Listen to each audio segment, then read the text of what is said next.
Good morning, Crayola Mennonite School. Today is Thursday, April 20th, and my name is Abby. And I'm Emma. It's now been 3 weeks since we last saw you. There's been a lot going on, and lots coming up in our final month and a half of school. First off, you may be wondering why we're dressed the way that we are today. Well, we want to formally invite each of you to come see our school play, debuting in just 35 hours from now. You will get to see Emma and myself performing, as well as many other talented actors. The play is called Dorothy Meets Alice, and it's a combination of Alice in Wonderland and The Wizard of Oz. There have been many people that have put in a lot of hours of preparation for this show, and we're excited for you to come and see it. Our first showing will be at 7 o'clock tomorrow evening in the Meeting House. We will be having a second showing on Saturday at 2 p.m. The show will be about an hour long. We hope to see you all there. 2 weeks ago, we didn't see you because we were on Easter break. We trust everyone had a great time of rest and celebration of Jesus' death and resurrection. You probably were able to enjoy some treats as well. Last week, we saw you. Last week, we asked you what the record was for the most amount of marshmallow peeps eaten in a 5-minute span.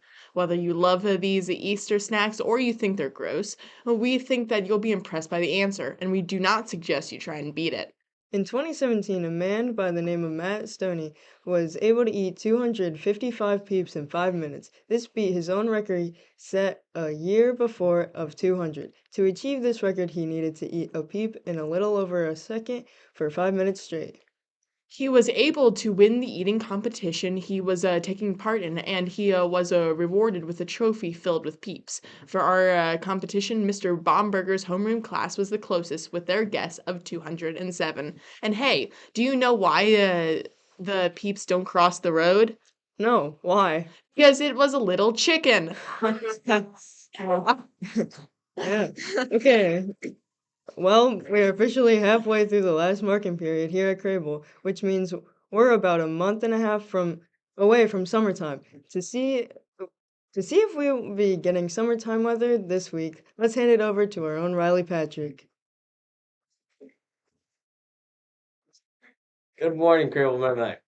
Today is Thursday, April 20th. Hope it would help if I knew that, but let's get to the weather. So today we're looking at right now it's 49 degrees and a high of 78 and a low of 50.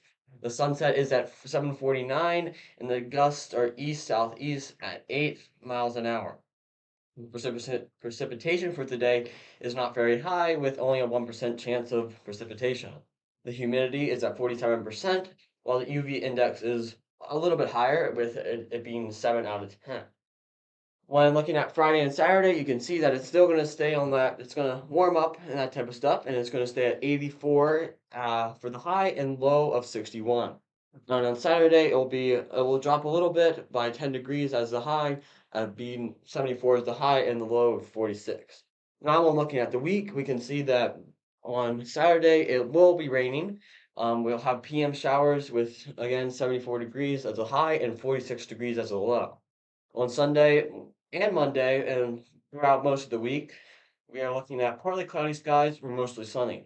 On Sunday, there's a high of 61 and a low of 40, and on Monday, there's a high of 58 and a low of 37. On Tuesday, we're looking at mostly sunny skies with a high of 60 and a low of 39. And on Wednesday, we're gonna keep that trajectory on, keep going, and with a high of 64 and a low of 40.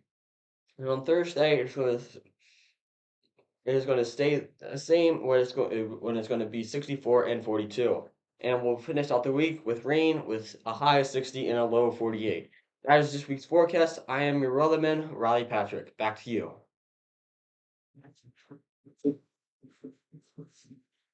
Thank you for that update, Riley. Last Thursday, the 6th, the graders were able to take a field trip to Greneth Glen. While there, they were able to take a hike where they learned about different aspects of nature. They then did a pond and stream study where they looked for anything living in the water. There were plenty of tadpoles that were found, as well as a crayfish and some other little bugs. In the afternoon, they took part in some team building activities that they had to work together to complete. Last Friday, 8th graders took their field trip to Washington, D.C. We were able to see the iconic Washington Monument, and we visited the Holocaust Museum, where we learned about some more of our history's sadder events. We then went to the Museum of the Bible where we learned that the history and impact of the Bible. On our way home, we stopped at a Japanese restaurant where the chefs made the food in front of us. They even threw some food at us that we tried to catch in our mouths. And they also made some large flames on the grill they were using.